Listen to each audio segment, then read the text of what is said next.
Pada saat terjadinya perang Uhud antara kaum muslimin dan kaum Quraisy pada tahun 3 Hijriah, terjadi sebuah kejadian yang menjadi cikal bakal kisah ini. Disebutkan bahwa pada pasukan kafir Quraisy terdapat seorang wanita bernama Sulakah binti Sa'ad yang disertai oleh suaminya yang bernama Tolha dan ketiga putranya yang bernama Masafi, Al-Julas, dan Kilab. Dan banyak lagi wanita lain yang turut serta dalam peperangan ini seperti mereka. Lalu selesailah peperangan Uhud dan kemenangan berada di pihak Quraisy atas pasukan muslimin. Para wanita tadi begitu senang dengan kemenangan yang mereka raih.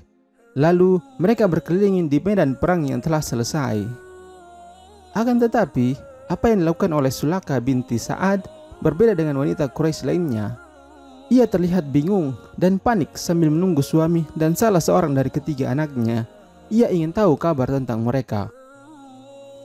Tidak lama kemudian, ia mendapatkan bahwa ketiga anaknya sudah tergeletak di tanah Uhud. Masafi dan Kilab rupanya sudah tewas.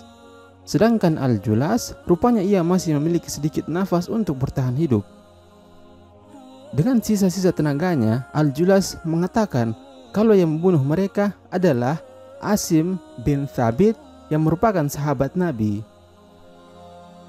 Karena kejadian ini, Sulafah bernazar untuk memberikan siapa saja yang mampu menangkap, menawan, atau membunuh Asim bin Thabit lalu membawa kepalanya kepada Sulafah, maka ia akan diberi harta apa saja yang paling indah. Dan nazar ini diketahui oleh banyak kabilah, termasuk kaum muslimin di Madinah. Tidak lama berselang setelah usainya perang Uhud, Rasulullah SAW mengirimkan 6 orang para sahabat pada sebuah delegasi yang dipimpin oleh Asim bin Thabit. Maka berangkatlah delegasi pilihan ini untuk melaksanakan apa yang telah diperintahkan oleh Nabi SAW. Ketika mereka sedang berada di salah satu jalan antara Usfan dan Mekah, maka ada sebuah rombongan dari suku Huzail yang mengetahui keberadaan rombongan delegasi ini. Suku Huzail itu pun lalu segera mengejar mereka dan mengepung mereka. Pada saat itu, Asim bin Thabit teringat akan nazar Sulafah atas dirinya. Dan Asim langsung menghunuskan pedangnya sambil berdoa, "Ya Allah, aku akan berjuang dan membela agamamu. Maka jagalah daging dan tulangku sehingga tidak ada musuh-musuh Allah yang dapat mengalahkannya." Kemudian Asim bin Thabit menyerang orang-orang Huzail tadi yang diikuti oleh kedua orang sahabatnya. Mereka adalah Marsad al-Ghanawi dan Khalid al-Laisi. Mereka terus melawan kepada orang-orang Huzail ini sehingga mereka bertiga pun tewas satu demi satu. Sedangkan ketiga orang sahabat Rasul lainnya, mereka adalah Abdullah bin Tariq, Zaid bin al-Dusuna, dan Khubayb bin Adi tertawan. Para penduduk suku Huzail ini hendak memotong kepala Asim bin Thabit untuk mendapatkan hadiah dari Sulakah tadi. Namun mereka kaget, ternyata kepala Asim telah dikerubungi oleh lebah dari seluruh sisinya. Dan setiap kali mereka hendak mendekat kepada bangkai tubuhnya, maka para lebah tadi akan terbang ke muka mereka dan menyengat mata, kening, dan setiap tempat pada tubuh mereka.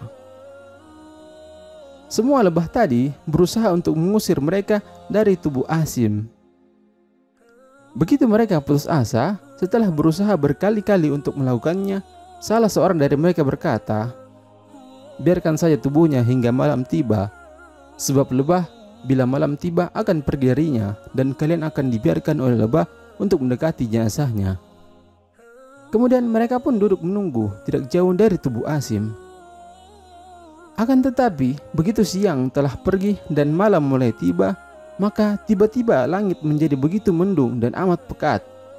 Cuaca menjadi dingin dan hujan pun mulai turun dengan sangat lebatnya. Dan belum pernah ada disaksikan oleh manusia di bumi ini hujan yang begitu lebat turun dari langit. Maka semua lereng, lembah, dan jalan-jalan di bukit pun dipenuhi oleh air. Semua daerah dipenuhi dengan air yang begitu banyak. Begitu waktu pagi tiba, para penduduk Huzail mencari jasad Azim di setiap tempat.